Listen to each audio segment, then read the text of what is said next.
If we don't give our kids time, the system will. The Stay Strong Foundation's motto. Did you know that approximately 500,000 youth are incarcerated on a given year? While there may be an individual need to incarcerate violent or high-risk youth, most of the young people in prisons, jails, and detention centers today, up to 70%, are serving time for non-violent offenses. As parents, teachers, and counselors of our communities, we all have a responsibility in shaping and molding the lives of young people around us. It is our task to nurture, guide, and develop the minds of young people in our community. Or is it? Are we doing enough to ensure that our future generation is not becoming the next statistic? Or are we just ignoring the problem and letting the system deal with it? Today, we examine the epidemic of juvenile incarceration and how it affects each and every one of us in society. Juvenile incarceration takes away young people from their families, their education, and their innocence of being a youth.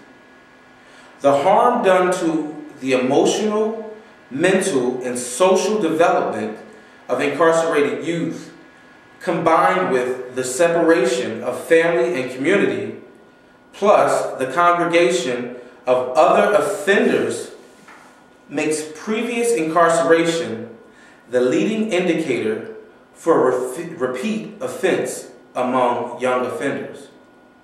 In other words, a young offender gets incarcerated and now becomes one among many of violent offenders, non-violent offenders, and now they learn other tricks of the trade.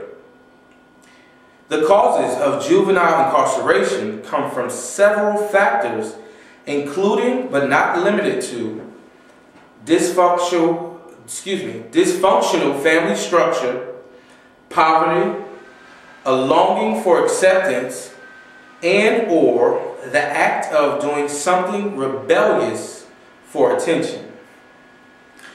The influence of gangs, culture, and the lure of being cool attracts young people to a lifestyle that lands them in detention.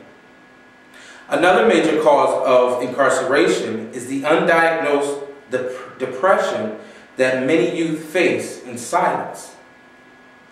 Depression can mask itself as anger, covering the helplessness, the frustration of sadness, and that anger can easily play itself out in violence, especially among young men. According to the Juvenile Justice Commission, in 2007, there were 75,101 males incarcerated and 11,826 females incarcerated. The dynamics of losing a young person to incarceration breaks apart the family structure, costs society financially, and also interrupts their educational process.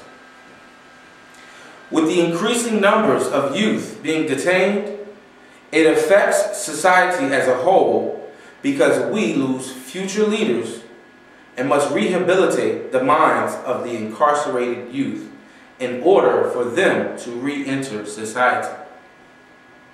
Thus, this creates the difficult task of reintroducing positive strategies to combat some of the negative behaviors that they have owned.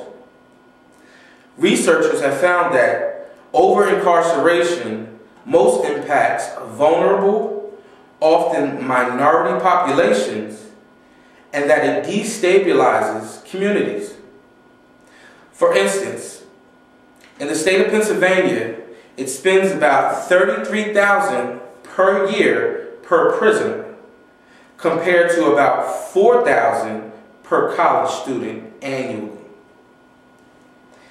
The immediate action we can take now is to become more involved in offering solutions and becoming mentors to these young people. As a society, collectively, we can offer more options to decrease the incarceration of juveniles. Studies indicate that incarcerating young offenders is not the most effective way of curbing delinquency and reducing crime. Instead, offer more educational solutions, things that are closer to them in passion and talent, and maybe we'll see a change and a decrease. The long-term action required is to teach our youth to become more responsible and less influenced by negativity.